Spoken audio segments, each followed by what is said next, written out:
fact, you will never learn to enjoy true success until you learn to see the big picture.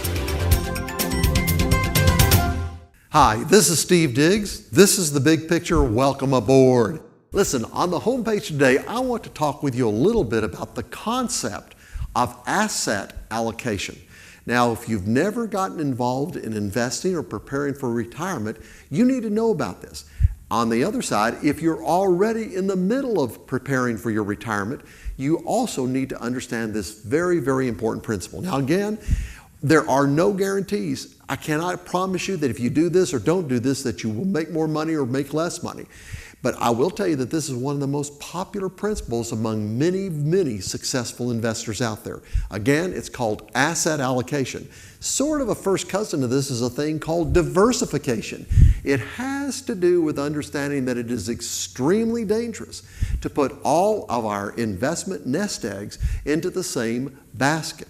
Now again, we hear all the stuff on TV, we hear it from people that are in the money business who say, listen, buy low and sell high. Well, you know, that's fine advice until it doesn't work. And have you noticed that when it doesn't work, they don't know what to tell you? Here's the thing.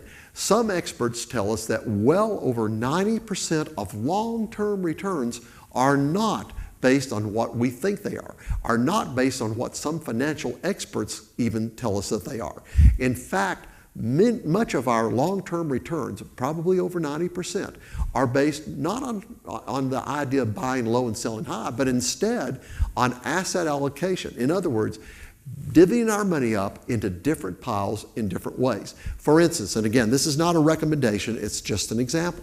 If you have some money to invest, you might choose to put some of it into a mutual fund that purchases large American companies like American Airlines, GM, companies like that.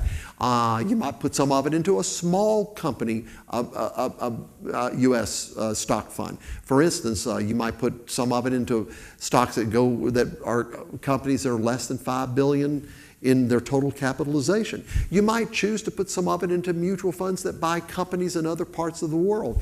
Maybe you'll put some of it into some bond funds, maybe some of it into cash. Now here's the question, does this guarantee me the greatest rate of return? Probably not. If you want to have the greatest rate of return, go to Las Vegas, put all of your money on one number, and just hope that you hit the mother lode. Now again, that is not what I'm really suggesting. What I'm saying is you can make more money that way, but you have a much, much greater chance of losing everything. You see, with good asset allocation, divvying a little bit of money up into all kinds of different pockets, hopefully when one of those investments is going down, others will be coming up, or at least not going down as badly. This kind of levels things out. It helps us get away from that roller coaster that so many of us completely hate. Now again, I wish I were smart enough to come on air and tell everybody in the audience today how to allocate your money. Truth is, I'm not smart enough to do that. I hire people that help me with some of that. But I will tell you that some of the things that you see up on the board here beside me might play into your consideration. For instance, you might think about what your age is or the health that you're at this point enjoying in life, your family status, your goals, your needs in life, your overall financial situation, and also your tolerance for risk. There may be other things that you would want to add to that, but I'll share a secret with you. For many of us, the number one most important thing is going to be this one at the very, very top. It's our age. As we get closer to retirement, you want to make positive that you have a good balance. The old advice still generally holds that as we get closer to retirement, we probably want to take more of our money out of stock-related investments and get it more over into bonds and cash. Now, why is that? Well, stocks historically have averaged probably 10% or more. Bonds have averaged probably a little over 5%.